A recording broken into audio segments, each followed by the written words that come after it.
Korang ingat tak? Hari tu saya ada update pasal Honda Dash engine crack tu. Hari ni engine sudah sampai. Jom kita pergi tengok. Okey, ini adalah engine Honda Dash yang lama yang crack tu. Jadi hari ni engine baru sampai dekat kedai. Jadi tadi kita ada orang tengah pasang engine, baru siap. Jadi motor tengah running. Tadi saya akan tunjuk apa yang kita sudah buat.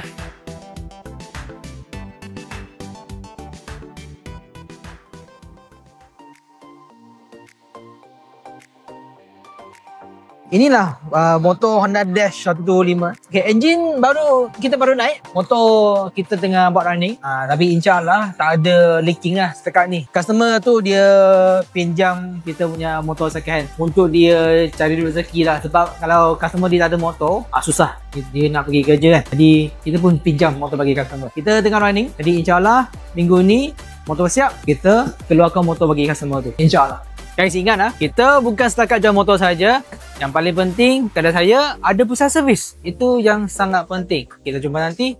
See you guys.